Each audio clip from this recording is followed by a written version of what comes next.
And good morning, everybody. Welcome back to the California Small Farm Conference. My name is Evan Wigg. I'm with Community Alliance with Family Farmers. And if you are here looking for SGMA on the ground with farmers, farmer organizing, and technical assistance, you are in the right place. This is a really important topic, obviously, and we're so excited to see so many people showing up for it this morning. So we've got a wonderful panel of experts in the field, and we encourage folks to interact. If you look down at the bottom of your screen, you'll see a chat feature. That's an opportunity for you to ask questions, comments, maybe share resources that you know are relevant to today's topic.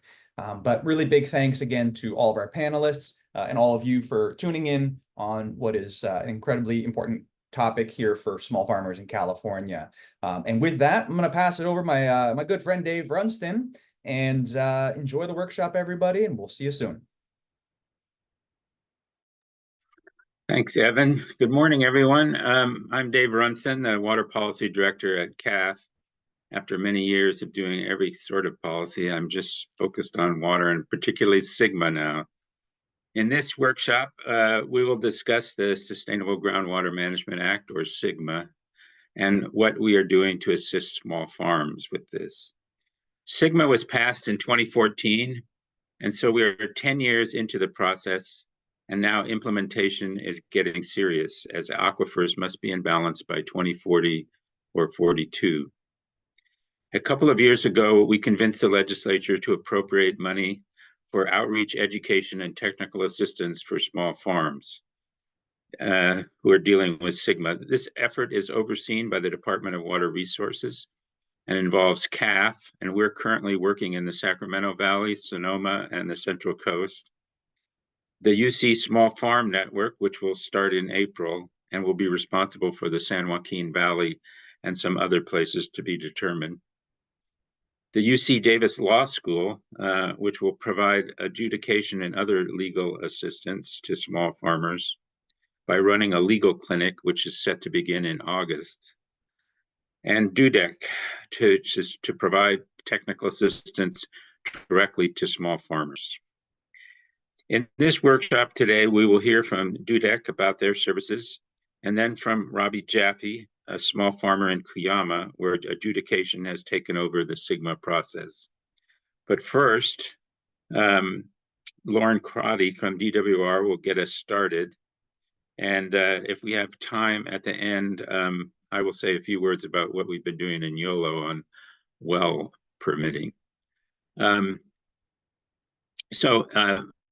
Is for you to enter your questions or comments, and we'll try to keep track of that. And we'll have questions at the end of Dudek's presentation, and then we'll have questions again at the end after Robbie talks. So Lauren, take it away. Thanks, Dave. I appreciate it. Good morning, everyone. My name is Lauren Crotty. I'm a Bachelor of Science in Geology from Sacramento State, and I have both experience in environmental consulting and civil service. Presently, I'm the engineering geologist lead for the Department of Water Resources Division of Regional Assistance Financial Assistance Branch. I'm the lead staff person for the Underrepresented Communities Technical Assistance Program, or URCTA program, as you'll commonly hear it said here. It includes our contractors Dudek, Jane, and Matt, which will be discussing this program today. As Jane and Matt will discuss, the URCTA program began in 2021 as it expanded to include technical assistance for small farmers in 2023.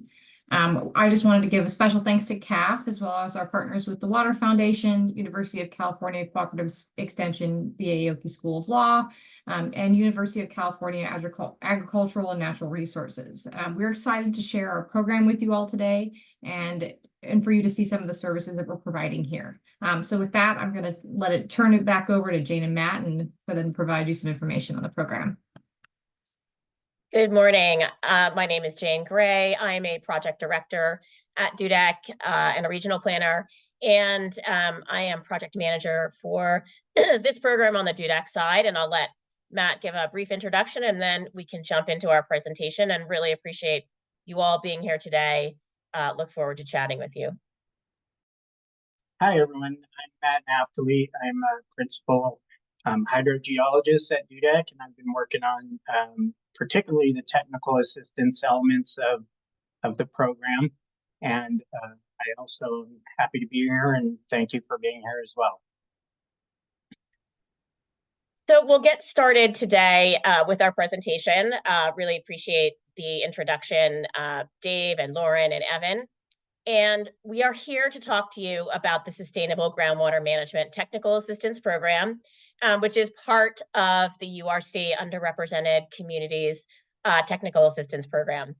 The program background, I'm just going to provide a few highlights here, is really related to implementation of the Human Right to Water legislation, which was passed in 2012.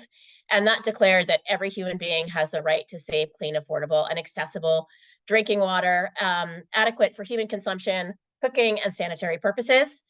And of course, SGMA, which we lovingly are all here to talk about today.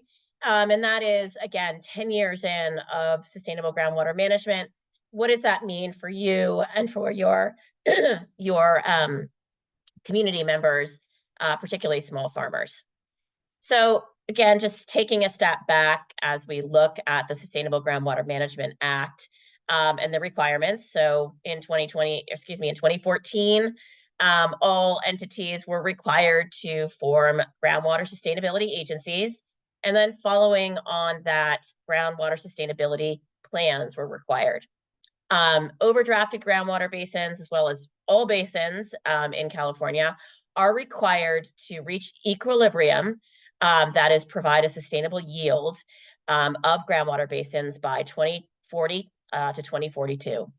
Basins are also required to avoid undesirable results, and those undesirable results include lowering groundwater levels, reduced groundwater storage, land subsidence, impaired water quality, seawater intrusion, and surface water depletion. Again, just to hit home a little bit more on the need for this type of program, according to estimates, more than 1 million people in California lack access to safe drinking water and safe water to shower and conduct the rest of their daily activities.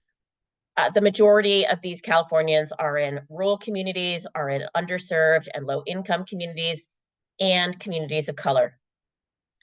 Part of this program, as you'll see both in the title and as we discuss this, is the program offers technical assistance services to tribes, underrepresented communities, and small farmers. California is home to more people of Native American heritage than any other state. This program is also working with tribes that are both federally and non-federally recognized. So the purpose of the URCTA program, as it was launched by DWR in 2021, was to communicate with engaged tribes and underrepresented communities, provide for needs assessments through site visits, workshops, and interviews to determine the needs, risks, and vulnerabilities of water systems in place in SGMA-regulated basins. And then based on those determinations related to needs, risks, and vulnerabilities, then provide technical assistance appropriate to address those water supply challenges. And then certainly to communicate with the groundwater sustainability agencies in which communities, tribes, and others are located. Between 2021 and 2024, the program really evolved as DWR and Dudek reached out, were on the ground, and started dialoguing with underrepresented and tribal communities. There was clearly, as we did our work, just a gap in services, particularly related to small farmers in SGMA-regulated basins. This was underscored by a report that was prepared by CAFF, CivicWell, Leadership Council for Justice and Accountability, Clean Water Action, Clean Water Fund, and the University of California, ANCR. And that report was SGMA and underrepresented farmers. This report highlighted the need for a greater amount of coordination and communication between groundwater sustainability agencies and small farmers, and included the need to recognize the Farm Equity Act of 2017 That was really foundational in ensuring that there was an attention paid to socially disadvantaged farmers and ranchers, many of whom reside here in California. And that includes farmers of color who have historically not had equitable access to land or other resources necessary to conduct farming in California. And certainly with the implementation of the Sustainable Groundwater Management Act, farming generally has needed to evolve. And certainly small farmers included, but often don't have the same access to resources. So this white paper outlined challenges largely, I think, across the board to farmers, but certainly a larger hill to climb as it relates to small farmers in dealing with drought, groundwater pumping fees, water allocation, access to water trading and markets, and the need to fallow land. So fast forward again to 2023, in response to the outcome of that 2022 report, DWR expanded the program of technical assistance from tribes and underrepresented communities to include small farmers. So since July 1st of 2023, Dudek has been working with CAFF, Community Alliance for Family Farmers, UC-ANR, UC Cooperative Extension, under the umbrella of the Water Foundation, to conduct engagement and outreach with small farmers. So we're about 7-8 months in and are, again, continuing to do that outreach, build relationships, and provide technical assistance to small farmers. I'm going to turn it over right now to Matt Naftaly to go through exactly what those technical services are, and then we'll regroup on the definition of a small farmer. Matt? Yeah, thanks, Jane. Yeah, so the technical assistance services that are provided by the program are multiple and variable, and in fact, we're sort of still learning which services are needed and which we can provide. So I'll try to highlight some of those that are currently being provided or anticipated. Groundwater level monitoring is key to SGMA and key to small farmer operations, as well as everyone else who depends on groundwater. So we can assist with that, including the construction of groundwater monitoring wells and the installation of monitoring equipment and training on that equipment. Go back for just a second, Jane. Sorry. Yep. Aquifer testing to determine long-term yield and supply. That is focused on the actual aquifer and the health of it. It also can be specific to the well itself and what condition it's in. Soil moisture monitoring, groundwater quality and testing. We've done a lot of potability analysis, but we can also provide ag suitability analysis. Next slide. So well interference is another type of assistance that we can provide. It's of course important when there's a density of wells in the same aquifer. We can also, I mentioned the condition of existing wells. We come across wells that are old and sometimes malfunctioning due to just breakdown over time. We can use video log analysis and do pump tests to get a handle on whether issues are involving the actual aquifer or potentially the condition of the well or pump. And that leads to the well and pump construction and repair, which we can assist with locating new wells, designing them, and even providing construction oversight.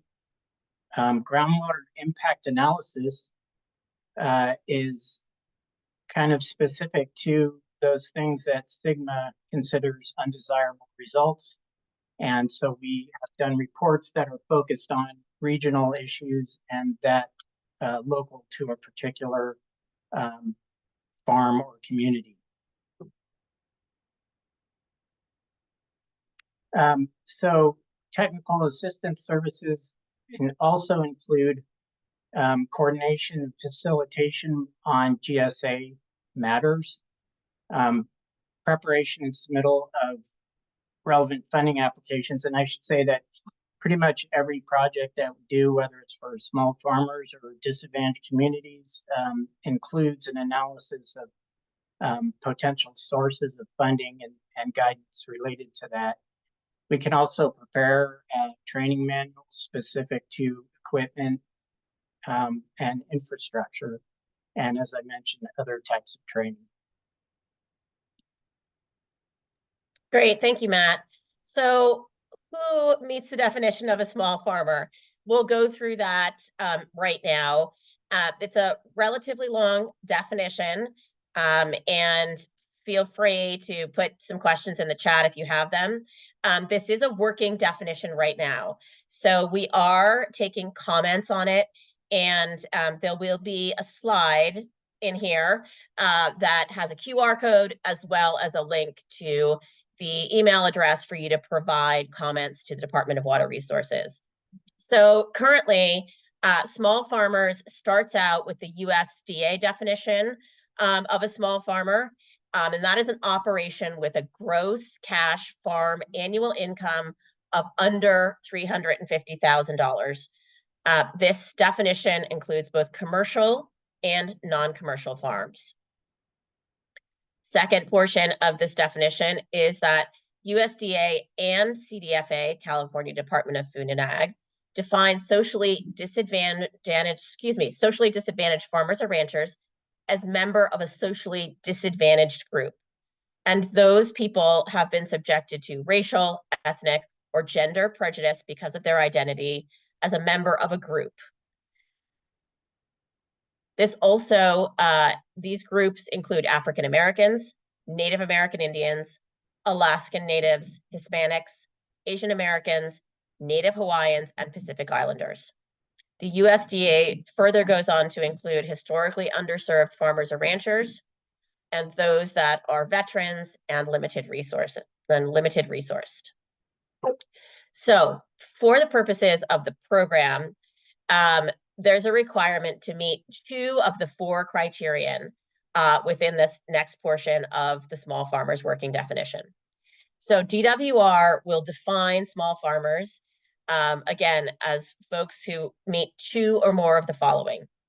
Again, limited resource farm households with low farm sales and low household income for 2 years in a row.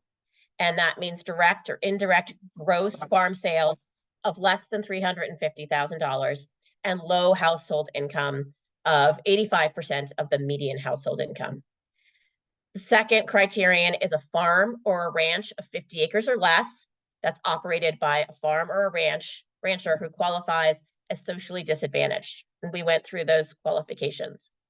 The third criterion is a farm who has an owner that is socially disadvantaged and has been subjected to racial, ethnic, or gender prejudice because of their identity as a member of a group without regard to their individual identities. And this includes women-owned farms or ranches. And then finally, beginning farmers or ranchers, and those people who have materially or substantially participated in the operation of any farm or ranch for less than 10 years. Beginning farmers or ranchers can also qualify if they've undergone transformation agricultural processes in the last few years, in the last 10 years, and are operating under a regenerative agricultural process, indigenous farming methods, cover crops, agroforestry, permaculture, or any other farming or ranching practice that results in the regeneration of soils to increase carbon sequestration. And then finally, not part of the criteria, those 4 criterion, just another statement of a veteran farmer or rancher is a person who served in the United States Army, Navy, Marine Corps, Air Force, or Coast Guard. So again, we're requesting comments on that definition. You can email this sgm_TA@water.ca.gov. You can also scan the QR code, and that will take you to this email address where you can provide your comments. So again, we are still in that communication, outreach, and engagement phase. We have initiated work with a number of small farmers and are working through various opportunities with either one or more small farmers. But that outreach and communication includes the preparation of multilingual materials. We have language experts in 160 different languages that we can utilize for this program. Right now, our program materials are in Tagalog, Lumian, Hmong, Punjabi, Spanish, English, and we can certainly get them translated into other languages as well. And we're coordinating with a number of different collaborators within the agricultural space. We are happy to present at workshops, at tabling events, and then once a person is identified or a group of farmers is identified, come out and do a site visit, conduct a needs assessment, do a survey, and then we're also outreaching through graphics, animation, and videos. The outcome of those needs assessments include, as I stated in the beginning, an understanding of what the small farmer needs. And then in order to do that, a site visit is done, reconnaissance, background research. And then once we have determined what those risks or those needs are, we prepare a memo. We provide that to the small farmer and then discuss how they want to move forward. That could be an engineering report. That could be any one of the items that Matt talked about, any sort of groundwater monitoring, any sort of well interference, any of those technical assistance services. And again, really connecting folks up with a solution that works for them on the ground. And if there's needed support for funding from state and federal sources, we will support on that. I'm going to turn it over to Matt to walk us through the case studies. Right, so we've just included a few examples of the type of work that we've been doing as part of the program. And Dave may be able to talk about this in more detail later.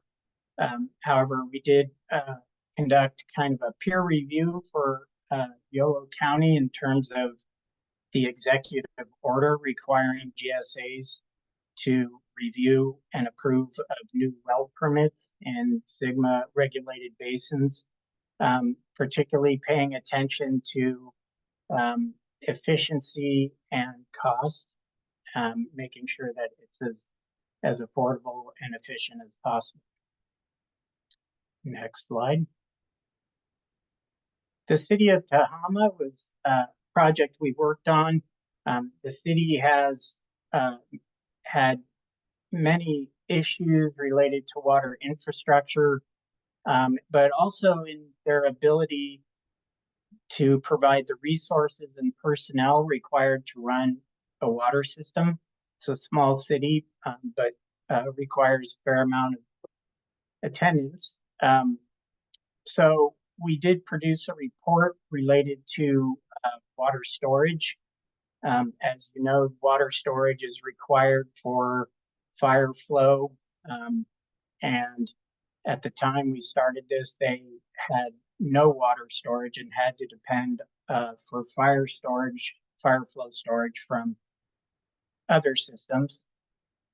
So in this case, it seemed that the ideal solution was consolidation with neighboring districts in order to address those resource issues. However, we did end up preparing a report addressing the storage, and as part of this project, Cuyama was approved for funding through DWR for an additional well. Fillmore Irrigation Company is located in Ventura County. It had three main issues, one having to do with a distribution system that was malfunctioning. They needed additional storage in a new location, and one of the two supply wells was failing. And so we're in the process now of addressing all of those, including preparing plans and specifications for the distribution system repair and designing a new well and finding an appropriate location for that. And Plantation Mobile Home Park is south of Sacramento, very small community that was damaged due to fire and lost about half of its residents' mobile homes. And they have a history of power outages and vandalism that disrupts their water supply. They definitely are lacking staffing and resources in order to maintain their water system, which is completely dependent on a single groundwater well.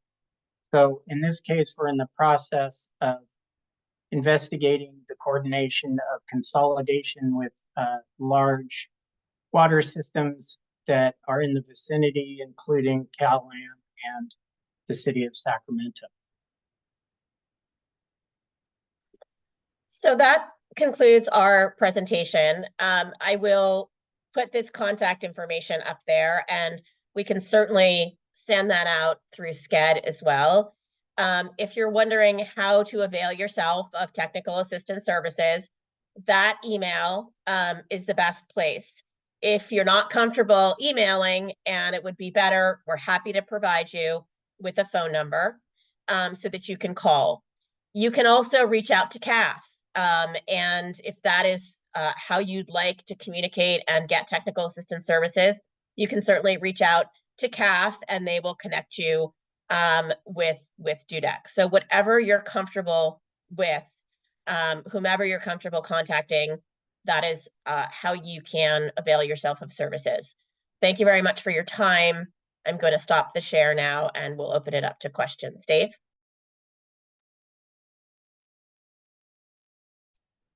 Okay, thanks, Jane. So we do have a question here from Anne. Who can a Spanish-speaking farmer call to get help understanding and comply with SGMA? What would Dudek's response to that be? Yeah, so we can have one of our interpreters sit down with the person who has questions and walk them through those questions. So again, either email or we can provide you with the phone number and we can get a time either on Zoom or in person to walk through what those concerns are. Yeah, and so if people wanted to contact CAFF, both Catherine and I, we speak Spanish, and the best way to contact us is through an email, which would be sigma@caff.org. So I can put that in the chat here. Let me put that in there. Sigma@CAFF. Oops. Yeah.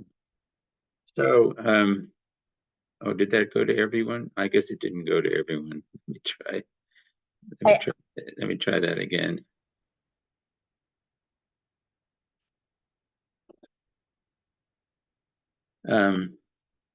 Yeah, so that's the best way.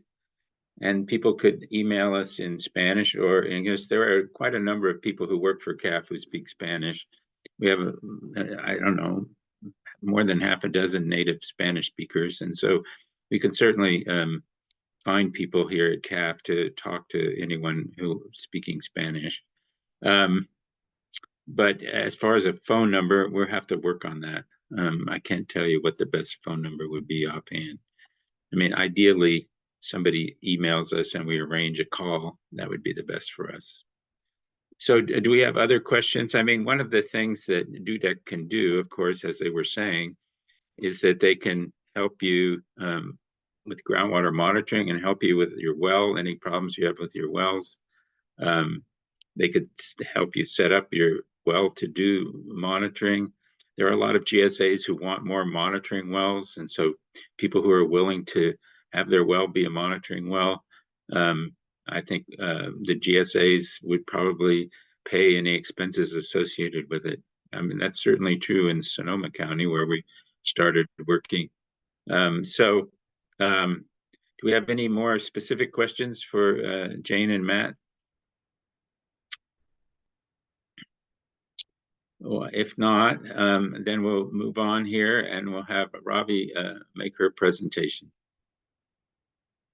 Okay, I'll start right in. Good morning, everybody. I'm Robbie Jaffe, and I'm a small-scale farmer in the Cuyama Valley. And I appreciate the invitation by Dave to present today and share the story of what's happening in Cuyama, both related to SGMA and ajudication. And I'm excited to hear about the technical assistance program, because one of the things I think you'll hear in Cuyama's story, and I think you see this repeated throughout the state, is that the powers at hand are very much in the large scale, in the large scale corporate and other ag interests. And so hopefully this TA program will help create some empowerment for those of us who are working our land and small scale farmers. I'm going to share screen, I think. Let's see. There we go. Okay, hopefully everyone can see this. And I'm going to share the story of the Cuyama Valley related to SGMA and ajudication. And as everyone is probably well aware, the state is currently operating under the Sustainable Groundwater Management Act, and which was signed into law 10 years ago. So it might be a really good time for a 10-year review of what's worked and what hasn't worked. And basically the critically overdrafted basins, which Cuyama is one of, the 21 of those basins have until 2040 to come into compliance with the sustainability criteria. What I want to mention here is that I assume that pretty much everyone that's listening in right now has their own ideas of what sustainability means. And it means, it unfortunately has been defined in lots of very different ways. And it's important to understand in terms of SGMA, it took me a long time to get this, and I've been involved with SGMA for basically for 10 years now. What it means is water in needs to equal water out.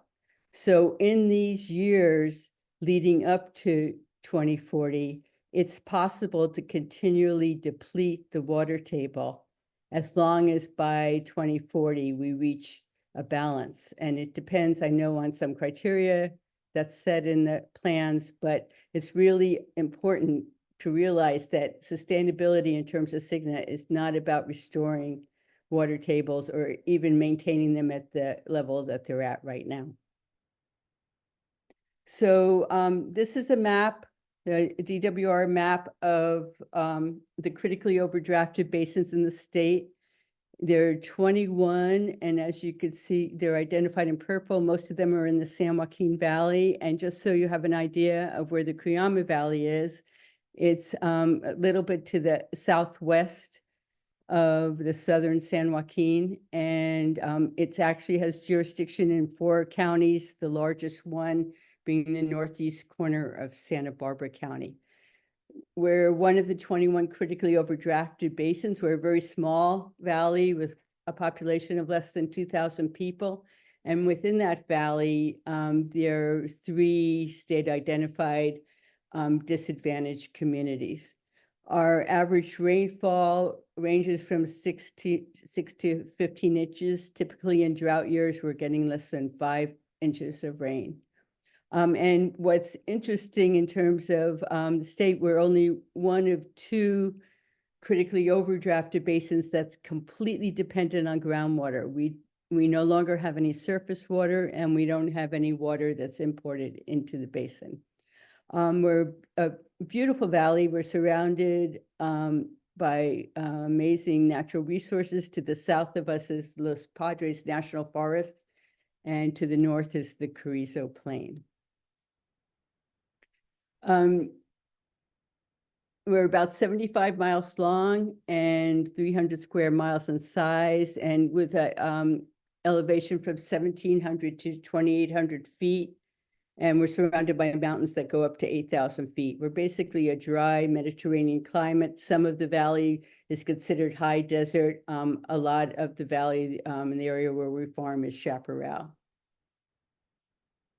So our family farm is called Condor's Hope Ranch, and we use the principles of agroecology in how we farm. Our farm is it's a 5-acre vineyard with olive trees integrated into the vineyard, and we apply basically ecological concepts to the management of the vineyard using a dry farming process. So we really use very, very limited water. In rainy years, when we get an average rainfall of 12 inches, we don't have to irrigate at all during the summer. In agroecology, we're applying science, practice, and social action. And that social action part has been very much tied up with water and equitable water solutions in the last 10 years since SGMA's passed. So this is just a little bit more on our family farm system, just so you have a sense of what we're doing. We really work with our natural environment in all that we do. We depend on the winter rains, and we use farming practices that store the rain, dry farm practices that are really old practices of storing the water in the soil. And if we do apply any backup irrigation, we have a system that's a very small pump, and it basically, we use it for when we have new plants in the ground, and also in severe drought years when we're in multiple years of drought. And we're part of a group of local de minimis farmers and ranchers in the Cuyama that use less than 2 acre-feet of water per year. So a very small amount, and we're working together to try to have our voices heard in SGMA, in the Cuyama, and also now in the adjudication process. So who are the Cuyama Valley farmers? And I guess here I'd like to propose that we're basically, even though we're a small basin, we're a microcosm of what we see happening throughout California in terms of who's farming the land. The largest users of water are the corporate funds, and where Cuyama happens to have the farming of the 2 largest carrot growers in the world, Grimway and Bolthouse. And both of these corporations are now controlled by hedge funds. And we have another kind of investment farmer in the valley, which is are symbolized by pension funds and endowments. And our neighbor happens to be Harvard Management Corporation, who manages the largest university endowment in the world, which is valued at over $50 billion. And Harvard's MO worldwide is buying up land and extracting natural resources. And right now they have a big focus on water land grabs. And then there's local farmers, many who've been farming in this area for multiple generations, who very much care about the basin and are trying to both change their farming practices, conserve water use, and this includes mid-sized farmers as well as de minimis users. So basically, in a basin that's about 150,000 square acres, there's only about 10% is actually irrigated land. Much of the managed land has traditionally been in dry land grazing with no irrigation at all, and that's still the majority of the managed land in the basin. To get a sense of our overdraft, if looking at water year 2021, which was a drought year, we had less than 20,000 acre feet of precipitation that year, And we had over 59,000 acre feet of pumping. So in 1 year, we had an overdraft of 40,000 acre feet, and that's not unusual. And 2/3 of that pumping is done by the two largest pumpers in the valley, Grimway and Bolthouse, the carrot growers. Here's, because we're a critically overdrafted basin and we have a groundwater sustainability plan, we have a lot of data. And unfortunately, we don't have a lot of results. But here's examples of two hydrographs of wells that are in our monitoring network. The one on the left, OptiWell 420, represents a well in the area where the carrots are grown. And you can see that over a 23-year period, the water level decreased 125 feet. And on the right is a well from Harvard's vineyard. This vineyard was just installed in 2015, so post-SGMA, and it was on dry rangeland previously. And just so the water was pretty much at surface level, and just within 7 years, that groundwater level has decreased 100 feet, which makes it basically destructive to the local groundwater dependent ecosystems where the cottonwoods grow, et cetera, that need water at a higher level to maintain. The red lines you'll see on those hydrographs are the minimum thresholds that were set in our groundwater sustainability plan. You'll notice on the one on hydrograph for well 841, the one on Harvard's vineyard property, they still have a long way to go till they meet their minimum threshold.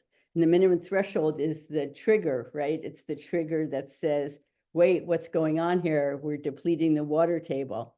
Well, guess who got to set that minimum threshold? That was set by the people, the hydrogeologist corporate company that's working for Harvard. So it's part of what happens when the GSAs are locally controlled and the voice of the corporations have a lot of power in how the GSP evolves. Here's a little history of SGMA in our basin. Along with other critically overdrafted basins, we were required to submit our groundwater sustainability plan in January 2020. DWR had 2 years to review the plan, and we were one of the first basins that DWR found our plan to be incomplete. In other words, it did not pass. It did not get approved. It was sent back, and the community was actually, I have to say that the community was, in general, was very glad to see that DWR stood up with a lot of our concerns that we expressed in our comments, and that we felt DWR really listened to the community and did not approve the plan. The plan was based on the recommendations of DWR of what the areas that needed to be addressed. They resubmitted the revised GSP in July 2022. And then that was approved in March 2023. So we now have an approved GSP that's being implemented. I mentioned earlier that reductions have not really started in the basin yet. So we're 10 years into SGMA. We have an approved GSP. And in that GSP, it says pumping reductions in the main basin area where the carrots are grown was to begin this past year in 2023. And on paper, they did begin, but in reality, they're not real reductions. The reductions, the way the reductions were figured, it was based on a year where there was high pumping in the middle of the drought. And so they're actually not doing any real reductions that are impacting the large scale pumpers using less water than they would normally use. And that's one of the challenges with Sigma. So on top of that, so Grimway and Bolthouse, and this is where we really get into, you know, who are the farmers and what's their impact.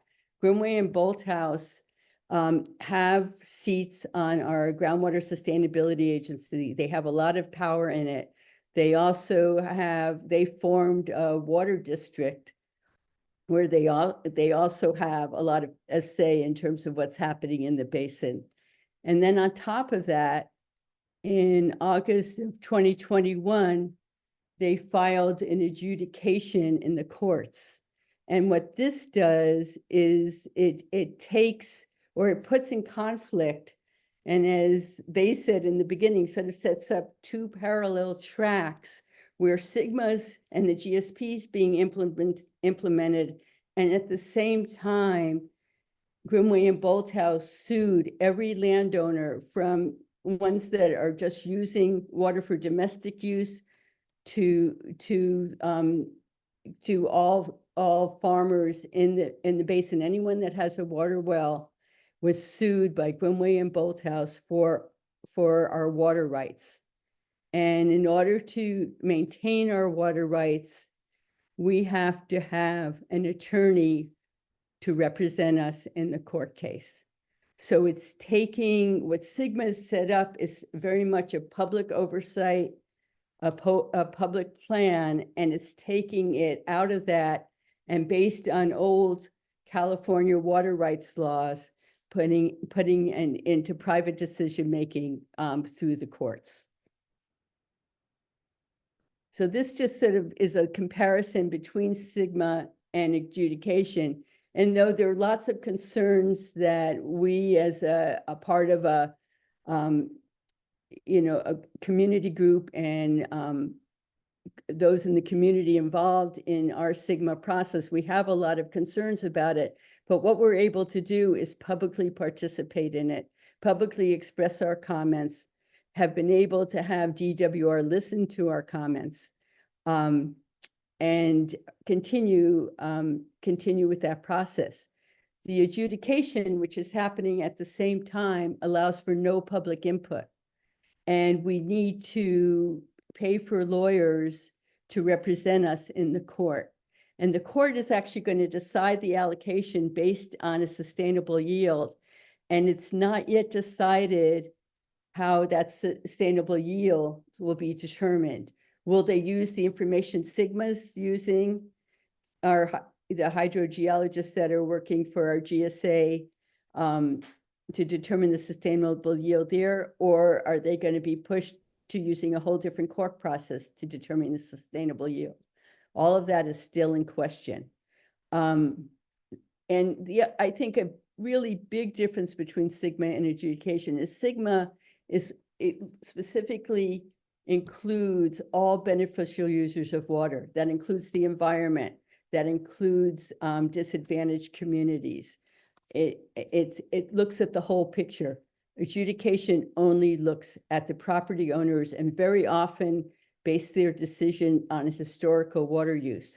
So those who have used the most water, overpumped our basins, have the most to gain through an adjudication process. So we're a small community, but we're a mighty community. And this has really pushed us to organize and pull ourselves together even more. And hopefully many of you have heard that we have initiated a boycott of carrots. Those are specifically Bolthouse and Grimway carrots, which are basically, if you could look carefully in the supermarkets, that's all that you will find. And they're specifically known for their baby carrots. You can go to the website standwithcuyama.com to find out more and also sign a petition there to support us. But as I hope most of you already do, you either grow your own carrots or get your carrots through a CSA or at a farmer's market. And those are great. And we encourage you, because Grimway and Bolthouse are reacting to the boycott. And we've gotten great publicity about it, which is really definitely have them doing their counter publicity. So as a small community, we are trying to stand up and take action. We have formed lawyer groups. We're to represent us in adjudication. We're actually in really great conversations with CAFF through Dave and the Water Foundation, possibly getting support through the new UC Davis Law Center. We're actively engaged with our legislators and representatives to seek representation for small farmers and in the adjudication process. And we work together in the community to educate each other. And we've initiated the carrot boycott. And we hope everyone, I'm going to assume this audience is one that's going to really care about what's going on. And we really think that what's happening in Cuyama right now with the adjudication on top of the SGMA is just a sign of what's to come throughout the state. And it's something that it's important that every groundwater basin, especially critically overdrafted basins that are dealing with large corporate farms, really need to be aware of because they're going to go back on water rights laws once they don't get their ways through the GSPs. Even though it's really challenging and difficult, I've been doing it since it started. I'm on the standing advisory committee to the GSA. It's so important to get involved in your local in the development of your local GSPs, to go to the GSA meetings, to go to advisory committees, to file your comments with the DWR, to be a voice for your community. And that's sort of it. Thank you. I'm happy to take any questions. Thanks, Dave. Okay, so we have a question about does LAFCO play any role here? LAFCO is essentially in every county. It's appointed by politicians, and it decides on the formation of special districts and cities and so forth. I'm not sure that LAFCO does play any role. Do you have any thoughts on that, Robbie? Well, LAFCO played a role in the beginning because when the GSA was formed, GSA is only supposed to be the only entities that have seats on the GSA are water purveyors. And so on our GSA, there's basically where we're in 4 counties. So those 4 counties have representation. And then there's a one of the communities, New Cuyama, has a small service district, and they had representation. So the growers were concerned, the large growers, that they were not going to have representation, and they went to LAFCO and formed a water district just so they would have representation on the GSA. Unlike most water districts, they do not purvey water at all. They don't transfer it. They don't have anything to deal with that. Their only role is to sit on the GSA. So, and LAFCO, though the community opposed that, LAFCO approved the water district formation. Yes, that's happened in some other places like Butte County and other counties farther north in the Sacramento Valley. So that does seem to be one strategy, like let's form our own district so that we can have a seat on the GSA board. Yeah, so these GSA boards, they might have a representative from agriculture, they might have a representative from environmental organizations, but most of the seats are occupied by the cities and counties and irrigation districts and water districts. And so it's very difficult for small producers to participate directly with the board. Here's another question for you. Harvard is a college, so are the universities and local extension in support of small farms, or has Grimway Bolthouse infiltrated them?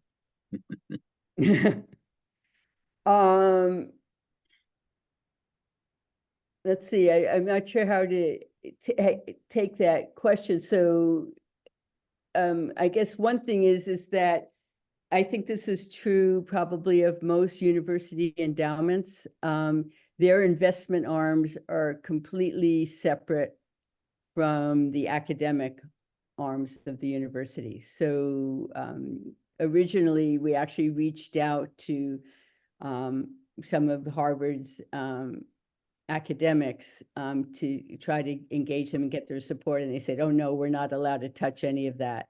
There has been student involvement. Harvard has some excellent student organizations around stopping land grabs and putting pressure on oil and natural gas divestment.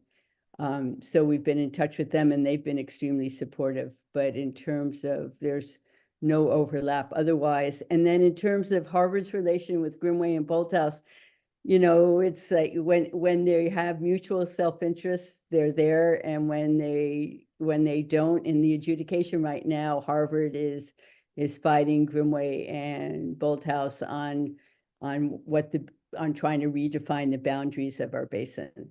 So that's either, you know, they play together when it's in their mutual interest and not when they don't. Okay, so does anyone else have a question for Robbie? I think one of the main things that we wanted to stress is once the adjudication starts, everybody has to be represented by an attorney. We've set up this legal clinic at UC Davis, which starts in August. David Sandino, a longtime attorney for the Department of Water Resources, is going to run it. We hope that it can find a way to intervene in these and relieve the small farmers and rural residents of having to pay for attorneys, but we're not sure how that might work. But anyway, we have a mechanism to try to see what we can do. So let me say a few things about what else we've been doing. The governor had an executive order that basically required the GSAs to review any well application to a county. The counties issue the permits for well drilling. And so some of the counties complied with this, some of them did not. DWR is going to issue a report about what they've learned. But there's still some legislation in the Capitol to trying to put this kind of thing into the water code. So what we did in Yolo County as an experiment was one of the farmers who spoke here at a session a year ago, Annie Main, runs Good Humus Farm. She had a petition and she got 1,000 people to sign the petition. Well, that got the attention of the Board of Supervisors, 1,000 voters. And so they put a moratorium on well drilling for only 6 weeks, but long enough to get everybody's attention. And so the county and the GSA have been working to try to develop rules for well drilling in Yolo County. And so the GSA defined some areas of interest, focus areas, they call them, and places where people's wells had gone dry and where the GSA didn't have much information about the water, hydrogeology, and so forth. And so in those areas now, what the GSA is proposing is that any well larger than 100 gallons per minute, they would do a well interference analysis to see whether it would obviously affect people around them. And then they would determine whether they needed to do a hydrogeological study or not. And the county has basically set distances between wells as a sort of basic preliminary requirement in order to get a permit. And so I think this kind of thing could be developed in all the counties so that you wouldn't have this obvious beggaring your neighbor where you drill a large well and suddenly the people around you wells dry up. And so that's just an example of something that we've been working on. And as we move up the Sacramento Valley, we'll see whether we can do similar things in the other counties. Some counties do have regulations, some don't. What we're trying to do in Sacramento County is head off the worst things that happened in San Joaquin Valley, where a lot of land was planted in orchards on land that didn't have surface water access. So all they could do is pump groundwater. And a lot of those people have moved up into the Sacramento Valley and have planted orchards and vineyards. And so we have similar problems evolving up here in the Sacramento Valley. Even though DWR has called most of these basins medium priority, they can easily become overdrafted. And so one of the things that Annie Main wanted was she wanted to stop drilling wells on previously unirrigated land, essentially pasture land. And so it's not clear how that might work, whether you're taking away people's property rights or whatever. So, you know, we're going to explore that more. But I heard, for instance, in Stanislaus County, they're trying to undo a bunch of nut orchards that were planted on pasture land in the foothills around Oakdale. And so, you know, rather than have that continue to go on, can we put a stop to that kind of thing? I don't know. We'll see. So that's a little bit about what we've been doing. And let's see, we're at about 10:50. We have 10 minutes if people would like to talk some more.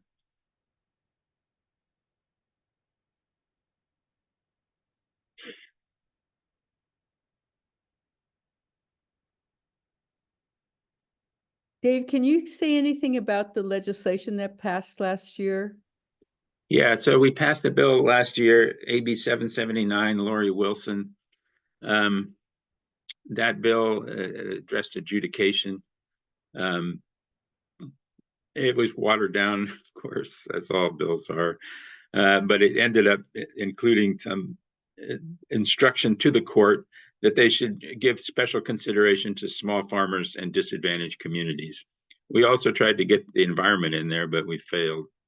And so that exists. And I talked to Ron Robbie, from the Third Circuit Court of Appeals, and the kind of judge who's the senior water judge in California. And so he's been leading educational sessions with judges around the state about water law, kind of in anticipation of a lot more of these adjudications going on. And there are some professors that are assisting him. And so they have highlighted that instruction to the judges. So we're hopeful that the judges will take that into account.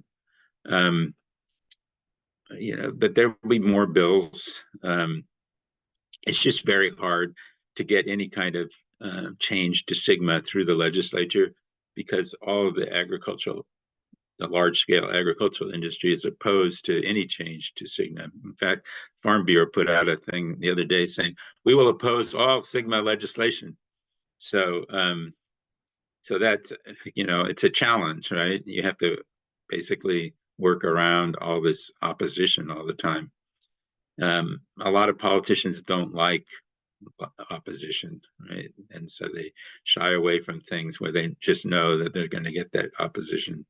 So we'll see. Mr. Bennett, who is assemblyman from down in Ventura, he's keen on doing SGMA legislation. And so we'll see whether he's successful or not.